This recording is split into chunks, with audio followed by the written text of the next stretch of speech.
ఇవాళ లేనిపోయిన ఆరోపణలు చేస్తే ప్రజలు నమ్ముతారనుకోవటం చాలా పొరపాటు. ప్రజలు చైతన్యవంతులు.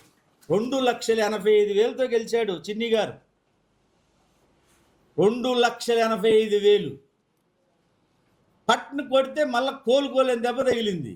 రాజకీయాలకు దూరంగా ఉన్నాను, నేను ఇక రాజకీయాలే మాట్లాడనని చెప్పిన పెద్ద మనిషివి నువ్వు తాడేపల్లి ప్యాలెస్ డైరెక్షన్ ఇంకా నువ్వు అమలు చేస్తా ఉన్నావు. ఏం పీకలేరు, నువ్వు పీకలేవు, నీ నాయకుడు కూడా ఏం పీకలేడు మమ్మల్ని.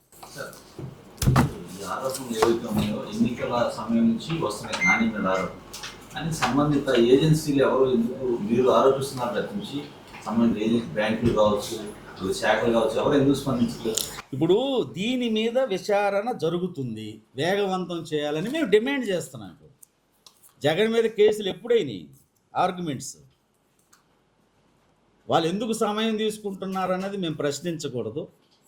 దీన్ని స్పీడ్గా విచారణ చేయాలి, అవసరమైతే ఈడీ సిబిఐ జోక్యం చేసుకోవాలని మేము డిమాండ్ చేస్తాం.